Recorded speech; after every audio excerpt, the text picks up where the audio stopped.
Tema, pirmiausia, išsiaiškinkime, kas yra katalizatorius. Katalizatorius šiaip, jeigu žiūrėti iš cheminės pusės ar ne, tai yra tiesiog medžiaga, kuri padeda vykti reakcijoms. Bet jeigu kalbėti apie tą, kur yra automobilyje, tai reikėtų vadinti neutralizatorium.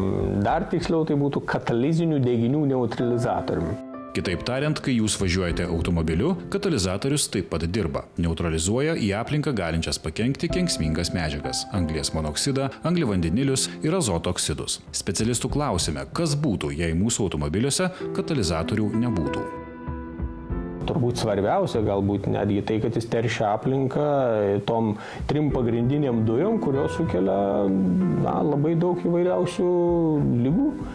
Tai ten gali ir vėžiniai susirgimai kokie būti, ir stiprus apsinuodijimas, jeigu CO, pavyzdžiui, dujų daug yra, tai aplinkoje tai žmogus gali tiesiog numirti netgi labai lengvai. Regis viskas aišku. Katalizatoriai – viena svarbiausių automobilyje esančių detalių, padedančių apsaugoti gamtą ir sveikatą. Bet nemaloniai nustebsite sužinoję, kad net apie 250 000 Lietuvoje važinėjančių automobilių, gal net tame tarpe ir jūsų, katalizatoriaus neturi. Kodėl? Katalizatoriai yra sudaryti iš taurių metalų, tai yra platinos, paladžio, rodžio, cerio ir šitie metalai yra brangus. Ir jie, kada yra išgaunami iš to panaudoto katalizatoriaus, jie yra priduodami tiesiog ir taip gaunami nemaži pinigai. Jūsų automobilyje yra katalizatorius? Mano automobilyje yra katalizatorius. Iš kur žinot? Nes pats servise dirbu, tai viską žinau.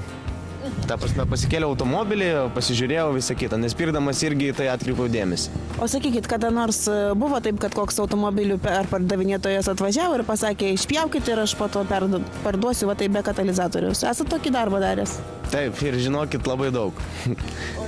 O ta prasme, širdis dėl to neskaudėjo, kad gamtai nuo to blogiau? Nu, man tai neskauda, ta prasme, mes kaip, pavyzdžiui, servise, sakykim, dirbam, tai mūsų tiesiog toks yra darbas. Ko klientas nori, mes tai jam ir padarom. Jis gali mūsų ir paprašyti ir automobilį per pusę perpjauti ir mes tiesiog tą atliksim darbą.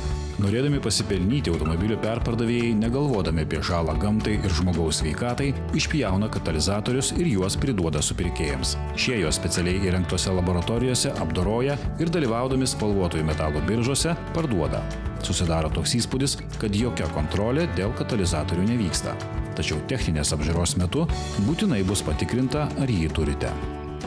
Tai reikalavimai dėl katalizatorių yra, kad žiūrimas katalizatorius, ar jis kaip toks yra įrengtas, ar nėra išmetimo sistemoje atlikta konstrukcinių pakeitimų. Jeigu vizualiai matom, kad atlikti konstrukciniai pakeitimai, apžiūros metu vertinam kaip didelis trūkumas.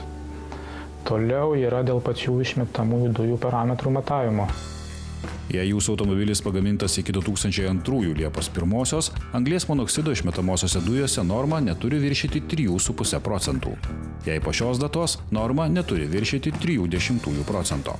Apmaudu, kad techninės apžiūros centrai apie tai, ar yra katalizatorius ar ne, sprendžia tik pagal išmetamųjų dujų parodymus, neinvestuodami į aparatūrą galinčią išsyk nustatyti, ar katalizatorius vis tik yra.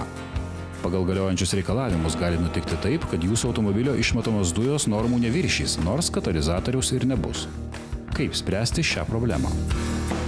Žmogui iš tikrųjų nei labai smirda jam taip atrodo, nei jam čia labai rūpi, ar tikrai ta gamta čia ir oras yra dėl jo čia toksai blogas. Dėl to tai yra vienintelis toksai kelias, tai yra kontrolė ir didinti baudas arba tiesiog neleisti eksploatuoti tokių automobilių, kurie neturi katalizatorių. Katalizatorių problema tik laiko klausimas. Pradėkime jį spręsti jau dabar. Prieš pirkdami automobilį įsitikinkite, ar tikrai jame yra katalizatorius ir ar jis veikia. Nepamirškite, kad katalizatorių rekomenduojama pasikeisti nuvažiavus 100 000 kilometrų. Jo keitimas gana brangus, bet nebrangesnis už jūsų sveikatą. Šį vakarą tiek. Pasimatysime.